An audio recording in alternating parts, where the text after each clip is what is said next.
Ladies and gentlemen, when it comes to achieving goals, most people are not serious about it. They will tell you all the targets they want to achieve, but their talks are always louder than their actions. If you allow me, today in this short video, I would like to share with you 5 reasons why people fail to reach their goals. Number 1, they have doubts about themselves.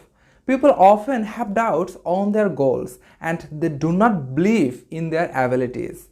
They set a goal and then they imagine all the things will go wrong. When you have doubts and you do not believe in yourself, you will never to reach for what you want. Number 2, they find it too difficult.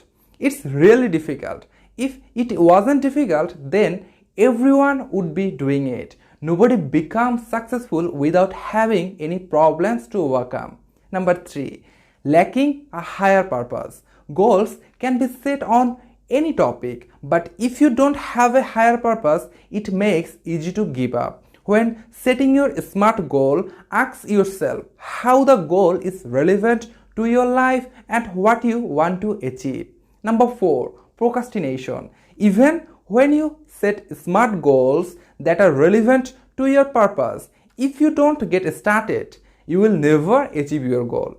You have to make sure that your goal has been broken down into manageable parts and then start right away. Number 5, they don't have the discipline to work hard enough. This is probably the biggest reason why people fail to reach their goals. It takes real discipline to develop results from your goals, and some people just don't have the discipline that's needed in order to get there. Is there anything else you would like to know more about and wish was included in this video? Let me know in the comments below. Thanks for watching. I will be glad if you like the video and give me some ideas on how I can improve my videos, and don't forget to subscribe.